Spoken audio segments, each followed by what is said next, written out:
The BRSCC BMW Compact Cup is brought to you by Nankang Tyres and Gas Shocks.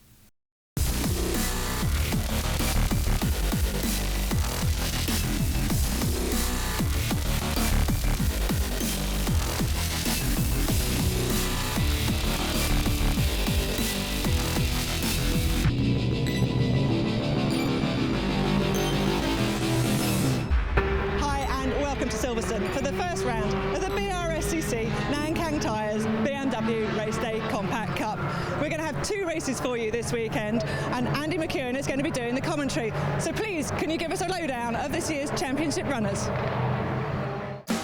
2017 is likely to be hugely competitive, with James Gornall starting as one of the favourites. It's good to be back. We've come back for a bit more fun.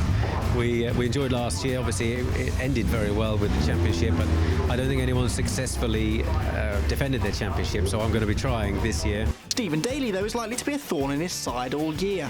It's a good feeling going out on track. We had some good pace on Friday. I mean, we were timing a lot of other people on Friday, and we seem to be up there in terms of pace. Just have to see how it goes here. I mean, it's a roll of the dice at the minute. We'll just have to see how it goes. Alongside Steve Daly for 2017 will be Rory Clark. I was either going to do the Knock Hill Club Championship or come down here, and I thought I wanted to get experience because I don't want to just be a northern driver. I want to be down south and really getting in the mix of it, so I decided to do this. My pace is looking quite good. Although I'm starting at the back of the grid today, I think I'll be looking at top 10 pace throughout the rest of the championship. And it's likely to be an emotional season for Owen Hunter following the recent loss of his father. It all started off last year. Dad started getting a bit ill, but we never lost the love for the racing because that's what we've always done together since I was 8 years old and what he'd done before. This weekend is just purely just for my dad. I really want to have as good a weekend as possibly can, and all of our friends and family have come together, and it's just absolutely incredible. I can't thank anyone enough. Here's how they line up for the first race of the season then. It's the reigning champ James Gornall on pole position alongside Stephen Daly. Ian Jones and Giles Dawson make up row 2, ahead of Sam Carrington Yates and James Nutbrown. Tom Griffiths and Gordon McMillan on row 4, row 5 for Matthew Parks and Ben Huntley, and 6th for Mark Skeets and Owen Hunter. Row 7 for Alan Caulfield and Chris Hack, row 8 Aaron Morgan and David Sharp, with David May and Thomas Langford on the 9th row. Row 10 we see Keith Towers and Tim Scott Andrews. But it's another packed grid in the Compact Cup. 32 cars due to start the race. Rory Clark failed the pre-qualifying session noise test. That's why he's starting at the back of the grid.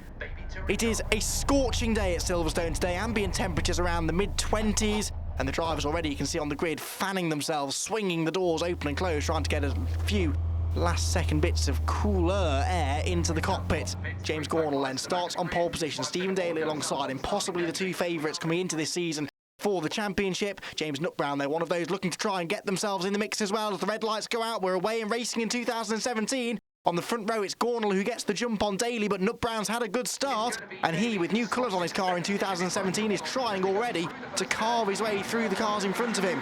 There's Owen Hunter, car number 47, trying to go around the outside of Matthew Parks through turn number 1. Now they make their way down towards the loop, or village, excuse me, for the first time. On board again with Nutbrown, that's Giles Dawson in front of us. New livery for his car as well. Lots of new liveries to get used to at the start of the season. All of the cars, though, as ever, brilliantly turned out. But it is jiggy. James Gornall out in front. Steve Daly is second. Ian Jones is third. Giles Dawson in fourth. This is Tom Langford going down through the link and out onto the hangar straight for the first time.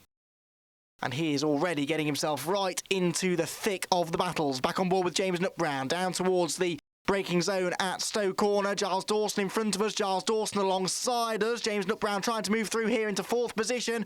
Hard on the brakes, through the right-hander he goes, and I think he will just about be able to make the move stick. On board with Dawson now. Where is Nutbrown? There is Nutbrown. And Giles Dawson has indeed had to relinquish that fourth place. Can he attack again on the brakes into Vale? The answer is no. It is Nutbrown who's later on the brakes and makes the move stick.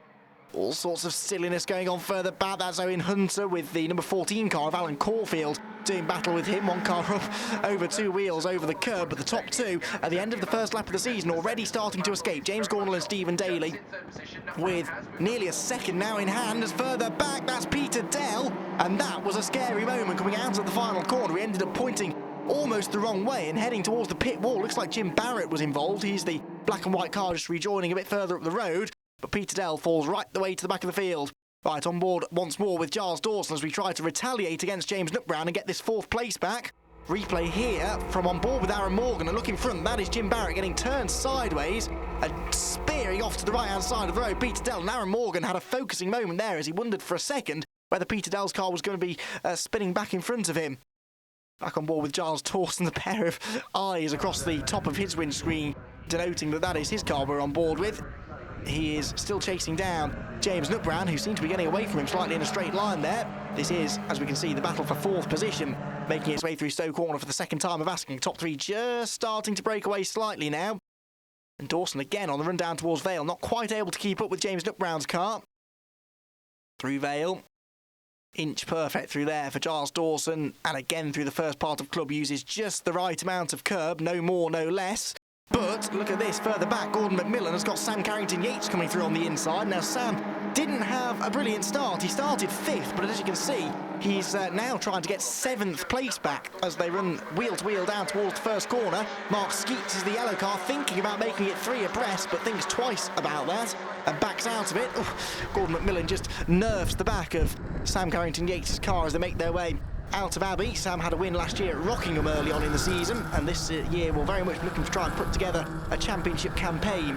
Skeets defending further back from Owen Hunter, up through Village, the loop, and then into the link. Anyone going to dunk out of line here? Gordon McMillan thinks about it, but can't really make the move stick, and Owen Hunter couldn't have got much closer to the back of Mark Skeets' car. Oh, that's Alan Caulfield, and that's a big sideways moment, which he did very well to hang on to, and Tom Langford for a moment didn't know which way to go. He chose the right way though, he went to driver's right and he picks up a place. So Alan Caulfield, with all of that momentum lost, I wouldn't be at all surprised if he's actually lost several positions as a result of that. Battle between Gordon McMillan and Sam Carrington-Yates rages on. McMillan went back around the outside of Carrington-Yates down the hanger straight, but couldn't go around the outside at Stowe Corner. We're back on board with Tom Langford. They're going 3 abreast in front of us. And on the right-hand side, we can see the external view of all this. Mark Skeets, Owen Hunter. Oh, it's all getting very close indeed. Through the left-hander at Vale, through the right at Club. Hunter will try and fight back now at the inside of the pair of them. Brilliant driving that was for Owen Hunter. He gets back through on the run-through Club Corner. That's Tom Griffiths, the number 16 car they were dicing with. And Owen Hunter did well there to pick up a couple of places. Back on board with Tom Langford. He now wants to try and find a way past Owen Hunter, who's defending the inside line into Abbey Corner. Uses all of the curb through that dauntingly quick right-hander. Thank goodness there's lots of runoff area there if it does go wrong. Meanwhile, back with the race leaders, and James Gornall looks remarkably calm and composed, considering the fact that he's got probably the person that many people would count as his strongest championship rival breathing down his neck. Down the hanger straight. About halfway through this race now, and Steve Daly not yet being shaken off by the reigning champion James Gornall, who wrapped up the title a few months ago right here on the Silverstone International circuit in the most dramatic fashion, a title fight that went right down to the last couple of corners. You really wouldn't bet against the 2017 season being equally close.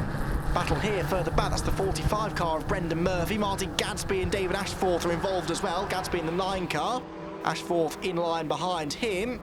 And this is a nice little sort of six-way squabble. Some way down the order, but they're having a really, really nice scrap. Further up the order, that's Sam Carrington-Yates, and he's just gone up the inside of Matthew Parks in the number 38 car. Matthew Parks in his first Compact Cup race. He was the 2013 production BMW champion though, as Matthew, so he has had success before in BMW racing, but not in the Compact Cup. He seems to have got to grips with this car pretty well though. He's in 6th place, but Carrington-Yates wants to get it away from him. Carrington-Yates tried to go around the outside through Abbey, and that was really never likely to work, and he lost all his speed through the corner, and so Gordon McMillan now gets himself alongside. He's on the inside line down towards Village. That should be a fairly simple manoeuvre. Yes, the red car moves in front. Gordon McMillan moves ahead of Sam Carrington-Yates. Through the loop, down towards the link they go. So Sam Carrington-Yates really slipping backwards a little bit in this race. He tried to go up the inside of Gordon McMillan, then through the right-hander at the link. That got very close indeed. Back on board with Tom Langford, who's been right in the thick of the fighting, hasn't he? All race long, really. Down the hanger straight we're going. He started 18th, so he's made some really nice progress to be battling with the likes of Mark Skeets and Owen Hunter. Skeets goes to the outside of Owen Hunter here, down towards Stowe Corner. Is he going to be able to make that move stick? He tries to go right round the outside. This is brave stuff from Mark Skeets. He's going to be hung out to dry, possibly on the exit. No, Hunter left him room. Oh, and that's Adam Morgan. That's a real shame. The Raw Motorsport car has very much come to a standstill. Oh, and that is Martin Gadsby. He was having that nice battle with David Ashforth, wasn't he? Let's see, Ashforth up the inside through the link, they make contact, and then crunch. That was Peter Dell who collided with Martin Gadsby. Peter Dell's already had one spin in this race, and now the car unfortunately sustained quite a bit of damage, and the red flag is being shown. So we are more than 3/4 of the way through the race. That will count as a result. So the red flag flies, partly because of the incident down at the link, and also partly because Aaron Morgan's car is stranded at the side of the road, which all means that James Gornall starts off pretty much where he left off last year. He's the reigning champion, and he starts off his title defence in perfect fashion. He wins from Stephen Daly in round 1, 3rd is Ian Jones, 4th James Nutbrown, and 5th Giles Dawson, ahead of Matthew Parks, Gordon McMillan, Sam Carrington-Yates, Mark Skeet, and Owen Hunter gets a top 10. Thomas Langford is 11th, ahead of Tom Griffiths, Alan Caulfield, David Sharp and Chris Hack. Rounds out the top 15. James Gornall, as you can see, set the fastest lap midway through the race, and we lost, unfortunately, Aaron Morgan and Martin Gadsby late in the going. Peter Dell and David Ashforth were also non-finishers in the first round of the championship. Stephen didn't leave me alone for a moment, so he was right on my bumper. I wondered if he was going to make a dive, but the red flag didn't give him the opportunity, I think. I was pushing, and I thought I was about to open up a gap, but he just caught me at stow every lap, so we'll have to sort that out. I was definitely gunning for that. Obviously, James is a good driver, in fact, an exceptional driver. I just didn't have the legs on him. I wasn't prepared to make a move there. I think it would have been a bit ambitious to make a move there because I just didn't have the pace to actually get James. But I was there or thereabouts, but there just wasn't a move there. Yeah, shame I wasn't quick enough for all these boys. They drove well and they were gone. I was sort of in limbo, really. Hopefully be better for the next race. As we slowly edged away from Yates, who I believe was behind us, so I was in no man's land, really. Well, as you can see, everybody absolutely fine after that incident. That's Martin Gadsby out of his car. Whilst the track's being cleared up, we'll prepare for what should be an equally exciting race 2. Hello and welcome back to Silverstone, where the temperatures continue to rise ahead of what should be another cracking race 2. Before that gets underway, though, we had a chance to catch up with Ben Lawson from Nankang Tyres UK, who this year are our title sponsors. For us, really, it was the right move. For the past 2 years, we've had great success with the Compact Cup, showing the tyres that we've got. And the title sponsorship has never been available. So we thought it was the right move for us to take the title sponsorship and see where we can take it from here, really. The thing we like about the Compact Cup is how tightly regulated the whole championship is. So it really does come down to driver. And for us, as long as we can keep supplying a consistent tyre, it works for us. It does really showcase a good driver. For us, really, it's just the media we get back from it. Yeah, good racing, good weather. If we get every round like this, it'd be great.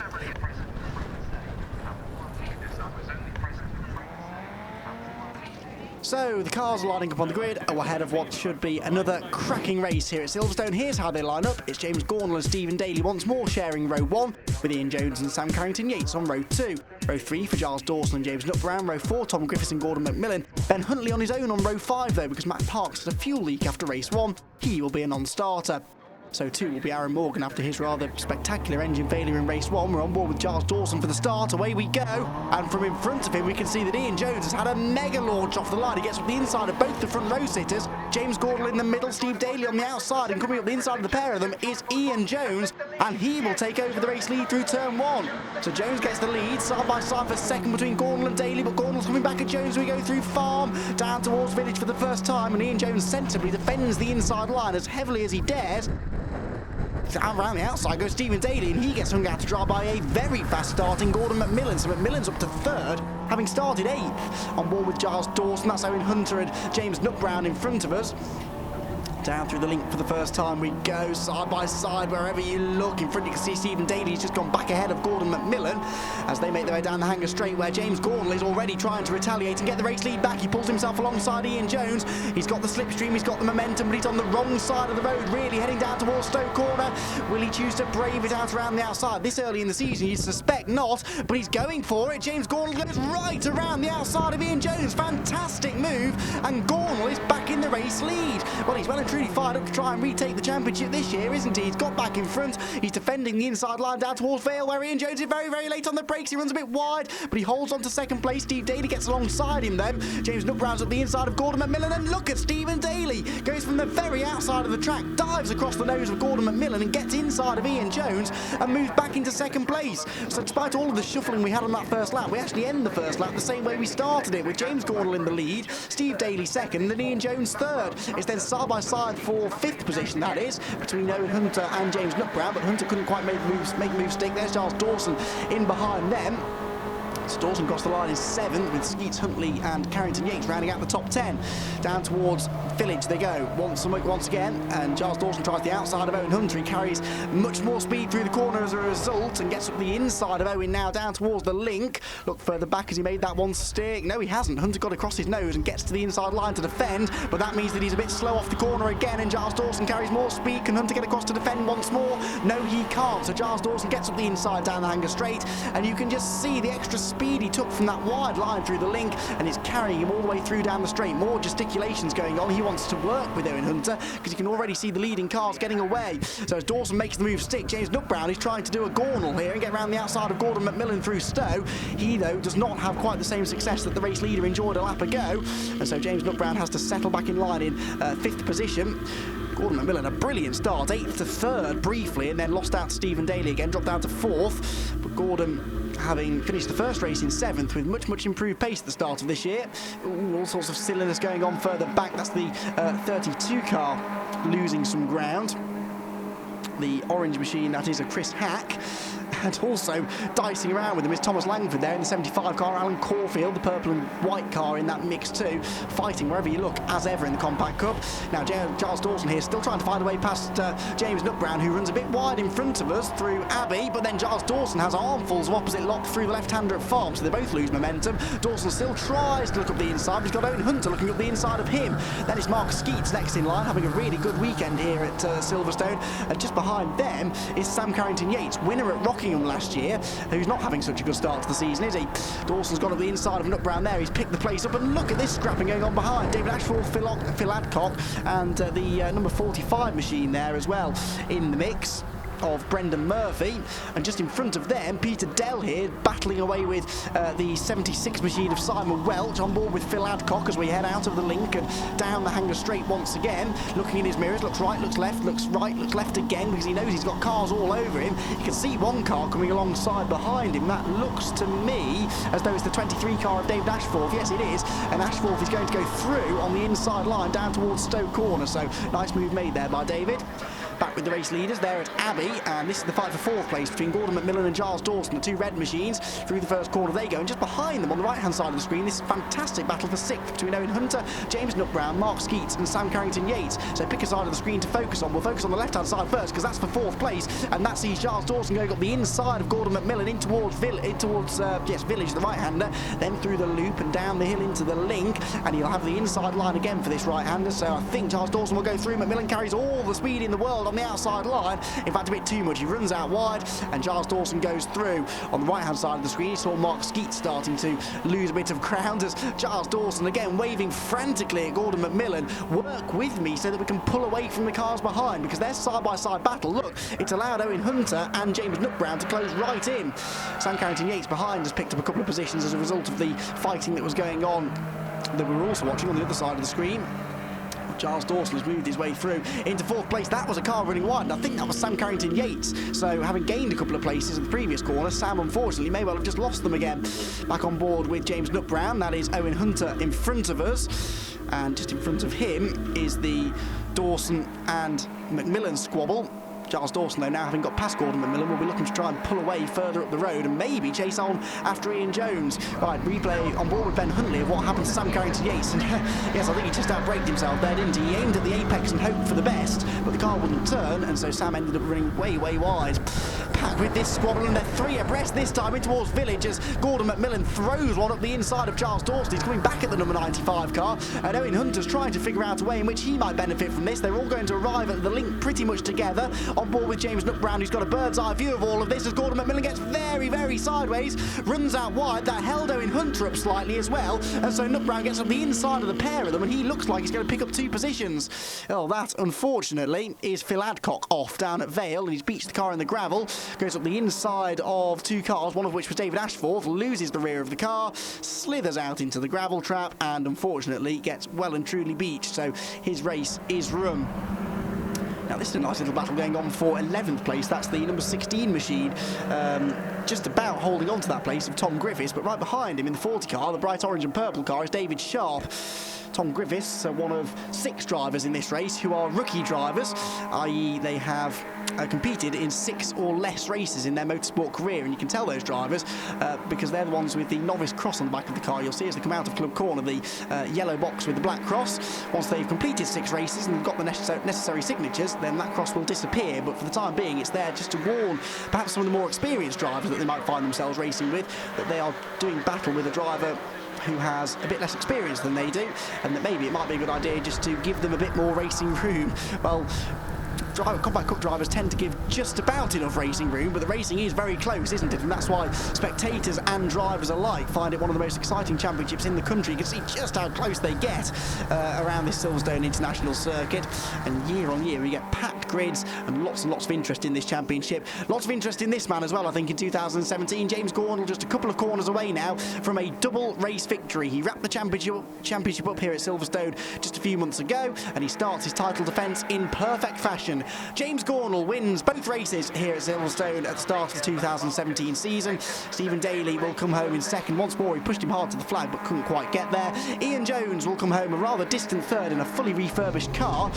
This is the battle further back as Ben Huntley is trying to find a way past Gordon McMillan. Now, Gordon's fallen down the order slightly because he's only 7th at the moment, and Ben Huntley, despite a last gasp lunge at the line, is not quite able to find a way through. Flashes the lights. I think he's pretty happy with his debut weekend in the Compact Cup, as too is James Gornall. He's happy with his first weekend of the season. The returning champion looking to try and take the 2017 title as well. He started in the perfect way. He wins from Steve Daly. Ian Jones is 3rd, Giles Dawson is 4th, and James Brown 5th ahead of Owen Hunter. Sam Carrington-Yates, Gordon McMillan, Ben Huntley and Mark Skeets rounds out the top 10. Tom Griffiths held on to 11th ahead of David Sharp and Keith Towers. Rory Clark 14th after all of his dramas. That's been a great drive.